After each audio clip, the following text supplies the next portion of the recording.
Yes, yes.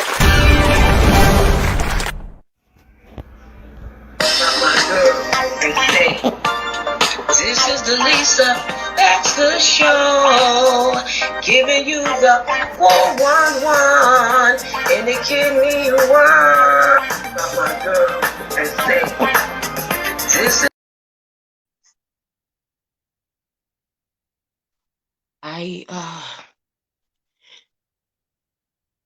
You sold me so many times. You sold me so many times, and I don't want to be sold anymore. I want to be with my family, but you sold my children. You sold my children. You beat me. You come into my room. I don't like it. I don't like it. Mm-hmm. Who is Harriet Tubman? I need the Underground Railroad. I don't want to be a slave anymore. I don't want to be a slave no more. Ooh, but I just know one day God is going to get us out of this. This is not going to be like this anymore. And we'll be able to do things and be smart and go to school and get jobs and own our own business and be entrepreneurs. We won't always have to go through this. And because I know through generation after generation, a beautiful person was born, and God bless her to do this work, because this is the Lisa Baxter Show, giving you the 411 in a kidney world. Hey, everybody, good afternoon. I had to do a little skit tribute for Black History. And we'll do something maybe for all you lovers out there. How about that for Valentine's Day? Oh man, I'm glad you tuned in, because we have a wonderful show tonight. A beautiful couple, a dynamic duo, somebody that's going to bring the house down and bring the education, the transplant stuff, the whole thing, the kit and caboodle. Let me tell you who I got. I got to introduce them. How about that? I have Mr. Ira Copperman. That's right. He is the co-president of Transplant Support. And his wife, Glinda Daggard, is a double a transplant recipient. She has a kidney transplant and a pancreas transplant. Now we are going to definitely hear her story. She's a board member with the Transplant Support. So I want to introduce them and welcome them to the show. Come on in, the dynamic dual couple that's been married for such a beautiful long time. We got to hear those secrets. So that's a great introduction. Thank you. Thank you. Oh, you welcome. Well deserved. Well deserved. I appreciate how I met you guys when I got a transplant myself, and I dialed the number because it was on the list of things that Mount Sinai gave me. When I dialed you guys up, you guys listened to me, y'all heard me, y'all gave me information, and y'all were just a beautiful help. So I have to say thank you about that. Well, our pleasure. It's our pleasure to be able to share whatever we have, and if we don't know it, we'll find it out. I know that's right. Well, since then, we've been in a lot of circles, with Live on New York and everything. Yes. And the St. Patrick's Day, the transplant a thing that they were giving, they give every year that I love going to. I went my first year when I got my transplant. So I'm glad to be in you guys' circles. Thank you. St. Patrick's, remember and rejoice. Yes. Yes. Amazing couple of hours for all of us to spend together. Oh yes, oh yes. You know, tributes to the one that gave the kidneys and beautiful and love and respect. You know, for their families and for them and for all the brave ones that stood up and did this kind of thing. You know what I mean? And even the loved ones we had lost. So I did enjoy that, and it was just a beautiful thing. We had talked about that before on the show for more people like to get involved with it. But Yes. Sure. well, I'm going to get right into it. I'm going to start with you, Ira, first. I'm going to go back and forth. All right? Don't worry. We're going to play with this thing till we get it right. How about that?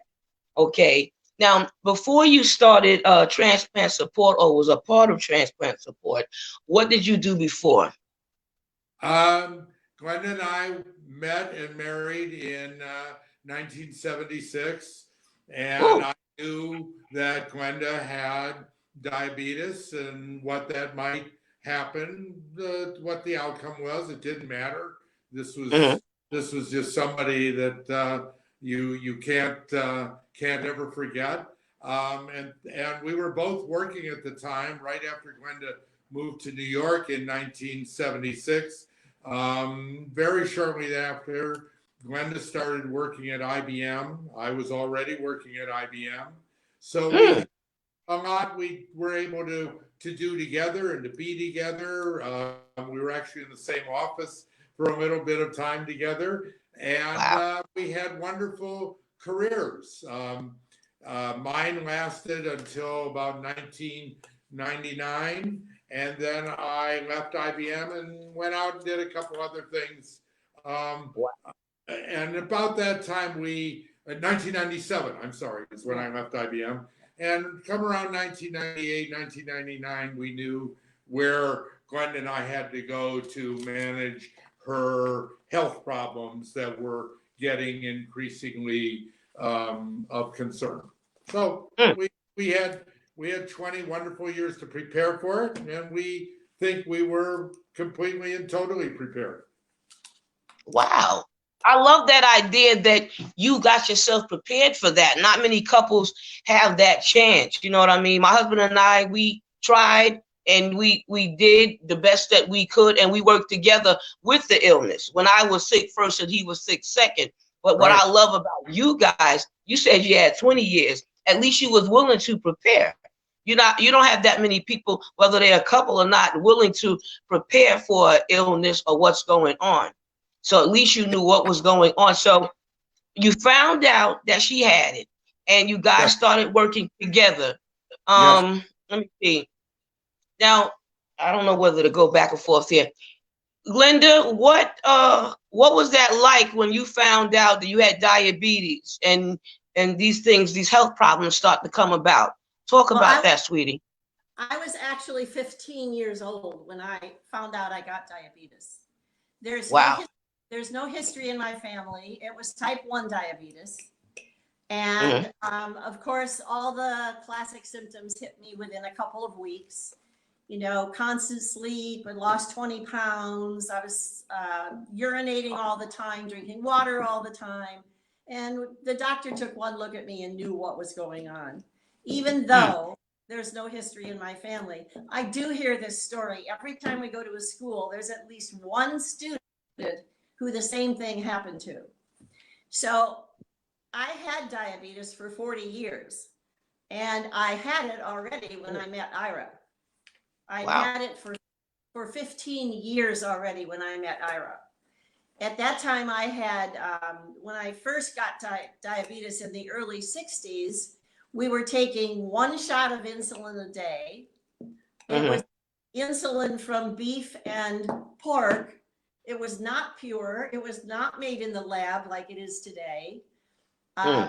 We didn't have pumps. We didn't have disposable syringes and needles.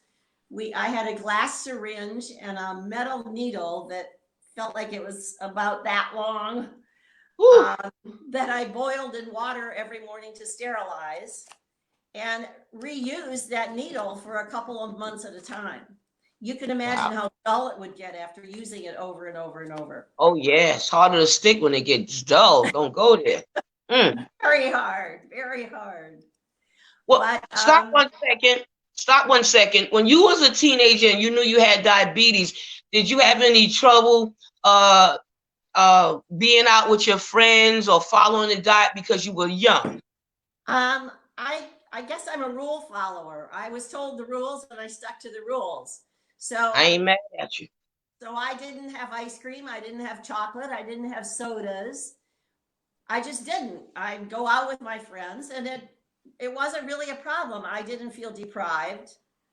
In fact, I didn't discover diet soda, a tab, until 1964. I remember that. Yeah, when we came to New York on a high school trip. Wow. So, you do what you have to do, as you know. Oh yeah. I think one of the things that Glenda shows over and over and over again is that by doing this management, by being self-controlled and by being disciplined and all that, her life was graduated from college and became a phys ed teacher.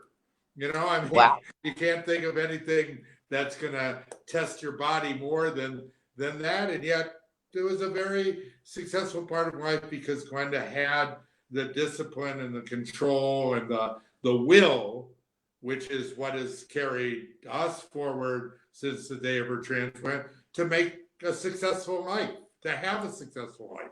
So you cannot sit back and say, oh, woe is me. That's not acceptable. At least it was not acceptable to the two of us. Right. Or why Wow. Why me? I don't think No whining?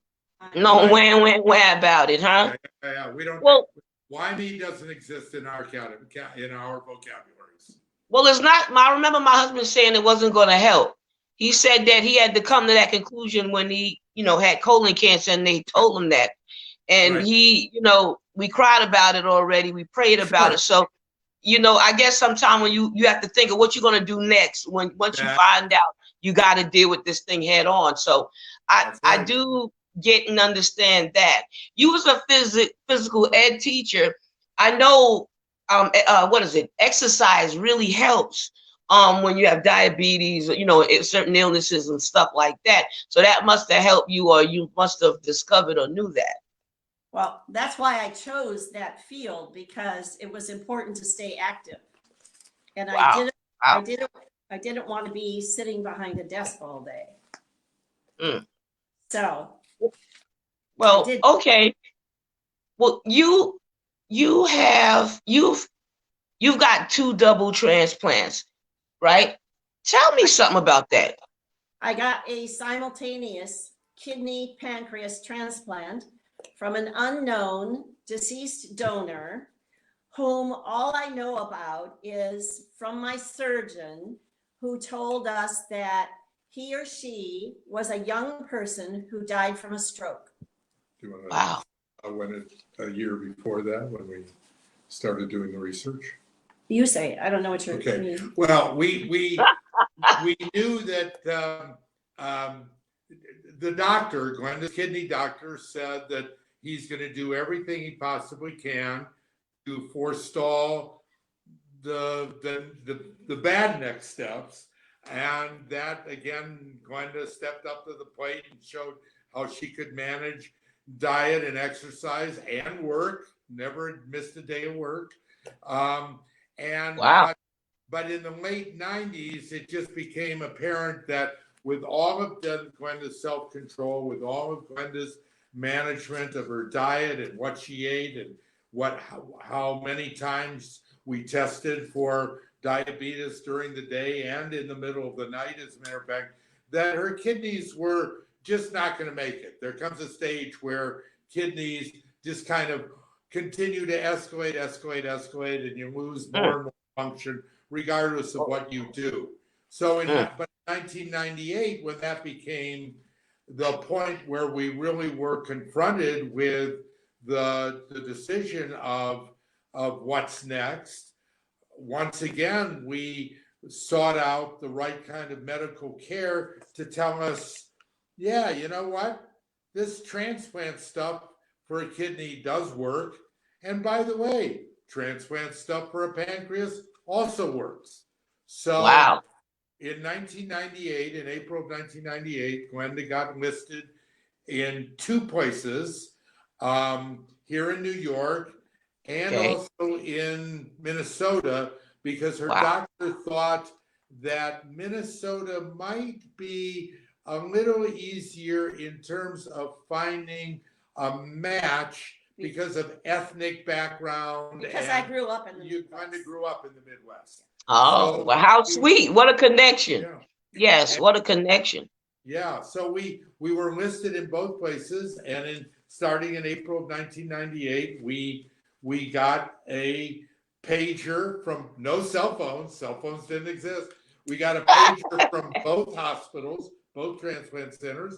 Glenda would wear one, I would wear another, and we waited. We started the waiting game, and yet Glenda's commitment to doing the right thing every day, 3 times a day, 4 times a day, 6 times a day, 8 times a day, just continued. I mean, this was not going to be, this was just another step on the journey.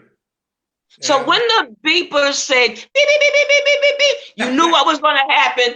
Tell me what happened then. The first time we heard it, we happened to be in Chicago for the weekend, and we thought it was the ice cream truck. Wow. Twice it had gone off, and I think both times it was a drug deal that called us by mistake. Yeah. It wasn't the hospital. Oh my goodness. We didn't really know what it would sound like. But that was the first call of 3. Actually, in 5 days, in 5 days, I got 3 calls. Right. And the third call was the charm. Wow. Wow. Yeah. Well, what hospital did you get your surgery in, if you don't mind saying? Cornell, Weill Cornell.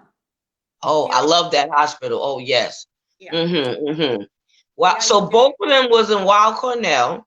How was your recovery dealing with that? We did some preparation for the surgery because I was afraid of it would be a very painful thing. And Ira found a set of surgical preparation and healing tapes from, actually it was from Columbia Presbyterian. Yeah, Columbia Presbyterian. From Columbia Presbyterian. The source was in Maryland, though, I believe. I believe that's right. So for a year, or for 14 months, for the whole time that I was registered, every day I would listen to this surgical preparation tape. It was about 50 minutes, and it was that new age, relaxing music and words saying to me, this is going to help you, you're going to get better, you know, that kind of encouragement. Yes. I made sure I walked a mile every day to stay in good physical health. And I'm not mad. Yeah. So I think I was mentally and physically prepared for the surgery. And when it came, I wasn't afraid. Ira was with me every step of the way, even when we went to the hospital. 2:30 in the morning, we're sitting on my bed, and the surgeon walked in his scrubs, and he said, "How are you guys doing?" And Ira said, "Wait a minute, how are you doing? You just got out of surgery." And he said, "Oh, a couple hours rest and I'll be fine." So at 10:30 that morning, I went in, and 4 hours later, I had 2 new organs from my unknown hero donor. I think an important thing to say is when you go to the hospital for your the very first time you ever meet the doctors and the staff and all that, the doctor said to Glenda, "Well, look, this is going to be a real surgical challenge. You know, it's 2 organs, got to do it right. And so your surgery will probably be anywhere from 6 to 8 hours. And you'll probably be in the recovery area and in ICU recovery for about a week. And we'll get you home about 2 weeks after that." But it's just another reflection of what Glenda did. Her surgery, rather than 6 to 8 hours, was 4 hours. Her ICU recovery was 3 days. and that was only because they had to make sure one of the organs the blood connection wasn't leaking. They wanted to make sure, and Glenda was home in 10 days. And Wow. that could work in a month. Back to work in 3 weeks. 3 weeks, that's correct. The Right. third week was just gravy. So That is fantastic. This kind of thing about really a positive attitude, and it is going to work, and this is what you've been working toward and dreaming of, and not that you're done. There's going to be things you got to do whenever, even the day after transplant, you're going to be thinking about those pills and going to your aftercare and going to see your doctor and taking all the blood tests and all that. But every step of the way is part of this really unbelievably rewarding and happy journey that in some ways you get to go on. I don't know. It's Wow. been, and it's led to so much of the way Glenda and I have been able to think about our lives since then. Little things still bother us, of course, but not like they used to. Wow. There ain't no big deal things anymore. Well, the thing is, I knew where I was headed with diabetes, and it wasn't going to be a very long life from where I was at that point. So I know people said I was trading one thing for another, one illness for another, but Wow. But I didn't feel like that to me. To me, it felt like a cure for diabetes. And never in my wildest dreams did I think I could live any of my life ever again without that hideous disease. And here I am, 20 years later. Well, you never experienced dialysis, huh? I'm sorry, what? You never experienced dialysis, right? I missed it by about 2 months. Okay. I had my fistula. I was all ready to go when the calls started to come in. And 2 years after my transplant, I had my fistula reversed. The surgeon told me if I need it again, he can put it right back in the same spot. Wow. Mine is still in there. I'm trying to get them to flatten it or do something with it. Yeah. There were so many things that went on that I haven't done it yet, but I'm still aiming to do it. But I'm not ashamed of my arm. I wear anything I want. Absolutely. What was the high and lows of your transplant? I'm sorry. Miss Glenn. The highs and lows of your transplant. Oh, highs and lows. Probably the lows happened in the beginning when I would get dehydrated and start to feel really tired and droopy. But as soon as I go into the Rogerson clinic and they took one look at me, they put me on a drip, and a half hour later, I was back to my perky self. So wow. I don't really think there are too many lows. Sometimes dealing with the medication and the insurance companies is a real bother. Not just a bother. You ain't never lied. It's so aggravating the way we're treated. That's probably my lowest thing to have to deal with, the way we have to deal with it. Well, it gives us a perspective that if we have to deal with this the way we have to, it gives us a perspective of being available to help other people or find help for other people when they ask us for help about this kind of thing. It's horrible the way the system just doesn't only thinks about people managing sick people instead of helping people get well.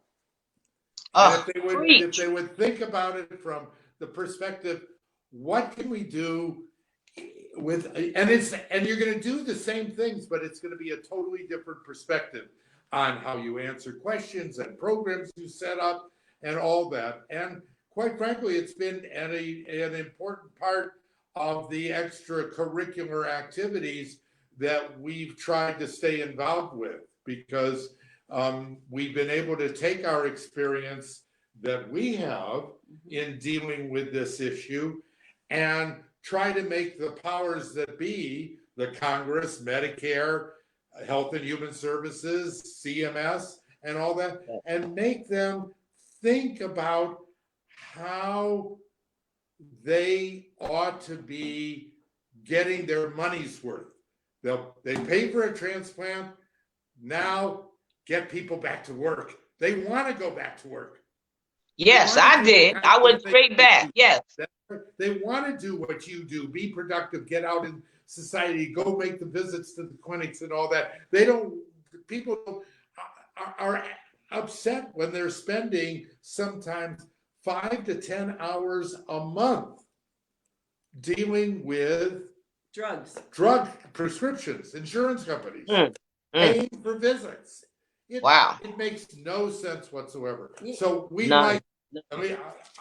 I like being able to tell some of the stories we get to tell to congressmen, to senators and Republicans. Me too. Me too. Yeah, let them see how they're getting gypped. We've been to Washington a few times. We're going up to the state again. We've lobbied for budget for organ donation. We'll be lobbying again in April. Just have to tell you real quick, because this is one of the stories we can't get over with the drugs. Once I had one of my transplant drugs denied by the insurance company because we finally found out I wasn't taking enough. Oh, wow. My dosage was less than the standard dosage, so they weren't going to pay for it. How stupid is that? Not that the doctor had done the right thing to say, well, this is all you need. No, they were going to deny it because Glenda was not taking enough of the drug. Just stupid stuff. Very stupid.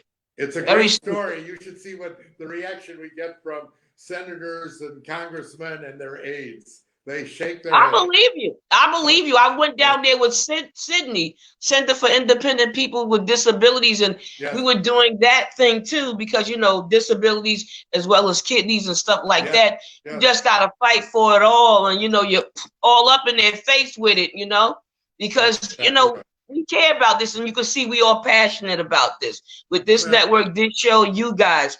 Let me ask you, how did you start your organization or transplant support? You want me to do that? Well, we're very lucky. The organization actually was the brainchild of 3 people back in 1997.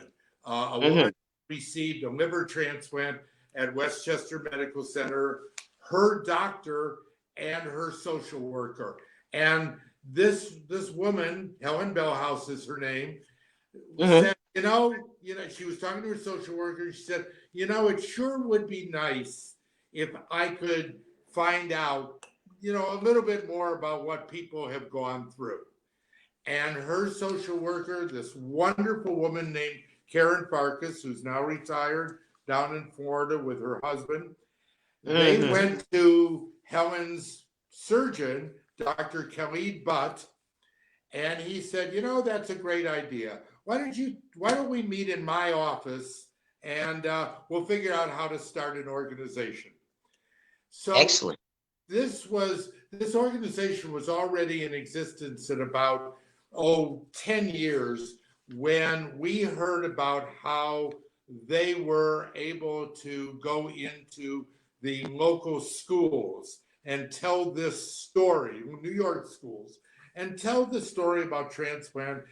Kids in junior high school, they're not afraid of this. They want to hear. No, they're not. They're not. Some of them want to be done. The truth. And they'll ask. They get it. They get it, and they'll ask any question.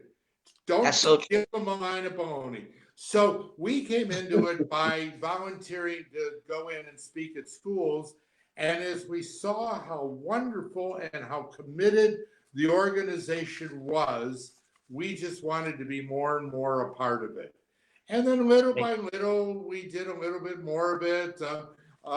We got on, we were asked to join the board. We got on the board. And then for the last number of years, we've been sharing offices and responsibilities, vice president, co-president, and Mm-hmm. it's this wonderful group of people. Very active group. Active, committed, dedicated, and in general, happy.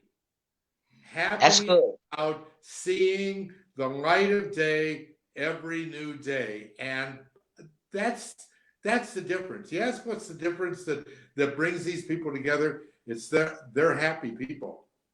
Wow, wow. Well, what is the website for that organization, please? Oh, Lisa, you're wonderful. Thank you.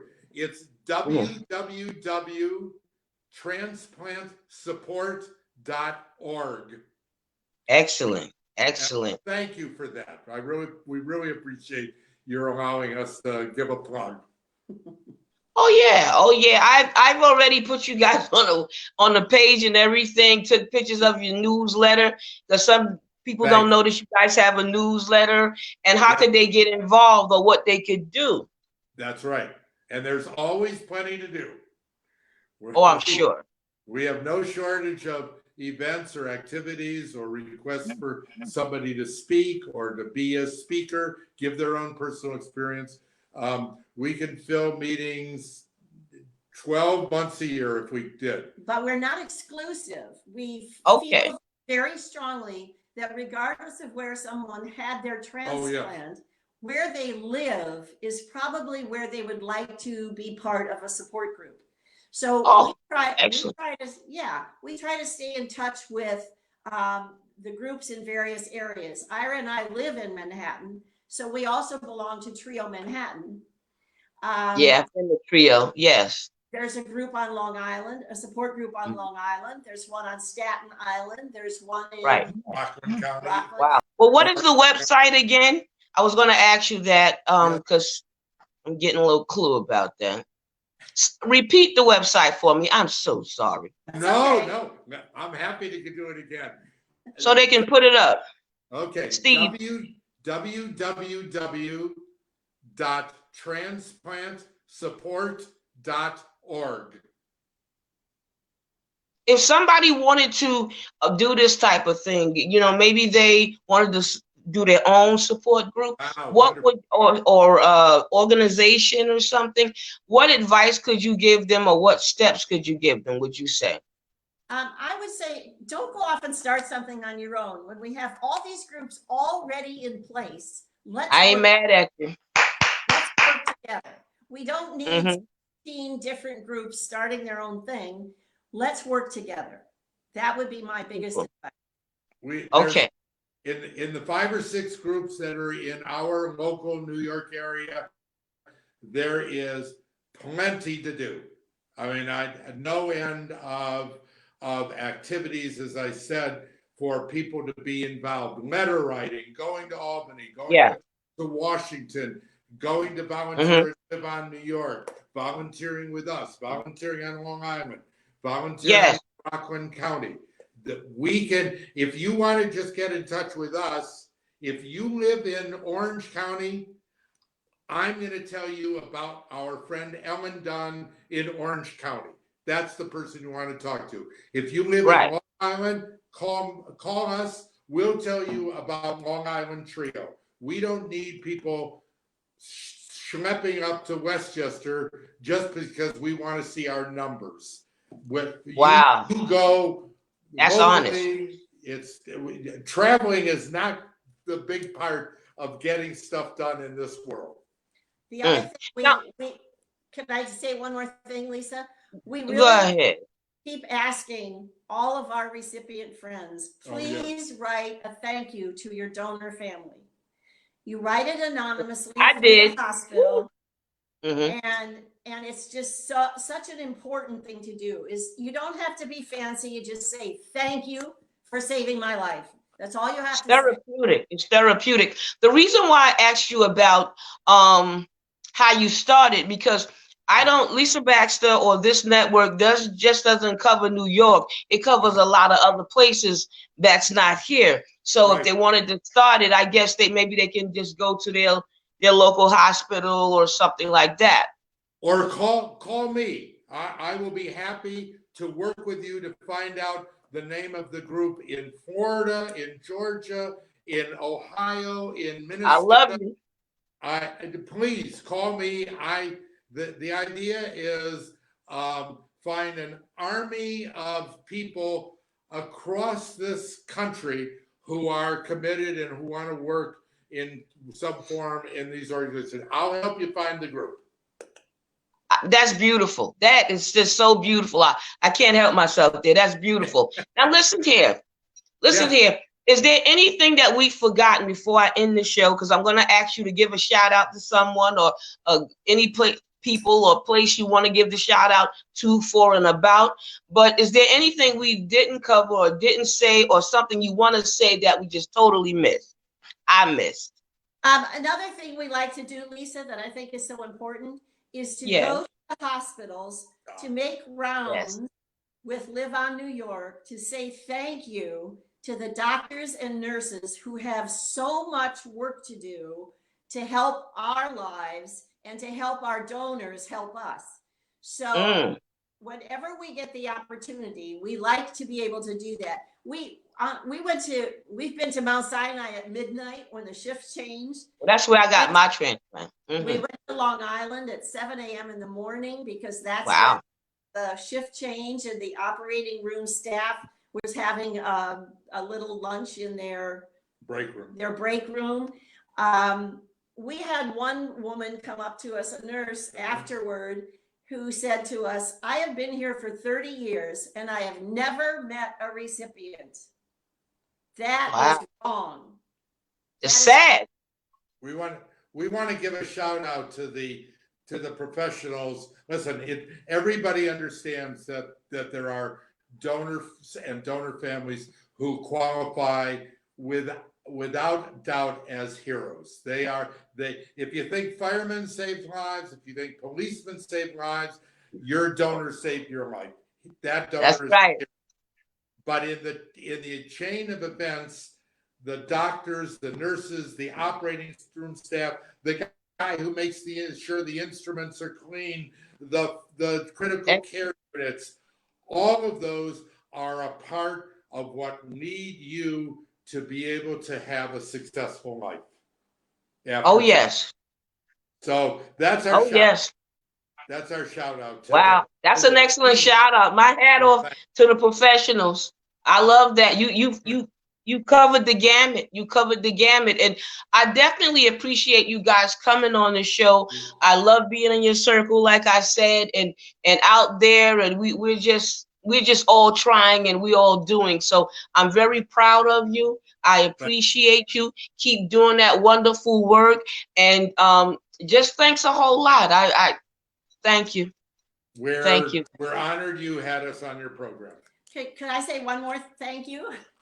I think we need to thank Live on New York too, our regional organ procurement organization. Sure. Helen Irving is so supportive of all the support organizations. She has recently authored, without their name on it, a brochure that lists all of the support organizations in her coverage area. And we have been meeting with the social workers at the hospitals to ask them to put these brochures in the folders that their recipients go home with, and in the folders of the people who are coming in to get signed up to be on the waiting list. Because it's so important to have people like you and people like us and our groups to talk to.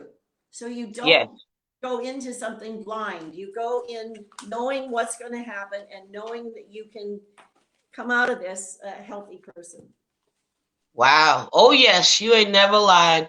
We need all hands on deck. We need that's how I found you. You were in my packet at Mount Sinai. You know what I mean? So, somebody's doing something somewhere. You know what I'm saying? So, and I do volunteer with Live on New York and everything, sign people up and everything like that. So I am not mad at you. I appreciate you. You have a fabulous night, and just continue to tell the stories and put yourself out there. I want my newsletter. All right. You're on the list. It's coming up end of February. That's right. That's But right. have a good night and thank you Thank so you, much. Lisa. Stay Thank you so beautiful, much, very Lisa. stay blessed, and stay positive. We will. You too. Thank you. Woo! Was that a ride or was that a ride? A ride of, oh man, so much information, so much learning, so much everything right there. Beautiful couple that's doing this thing together. And with this organization, they're still doing stuff together. A lot of years of marriage, a lot of years of work, and a lot of years of dedication. So I thank you for tuning in. Thank you for being a blessing. Thank you, because sharing is caring. Take care of your kidneys, and they will take care of you. Good night. God bless. Peace.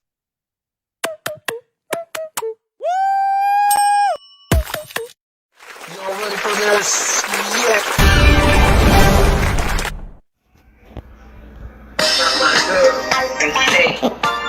This is the Lisa Baxter Show, giving you the 411 and the kidney one. My girl, and say, this is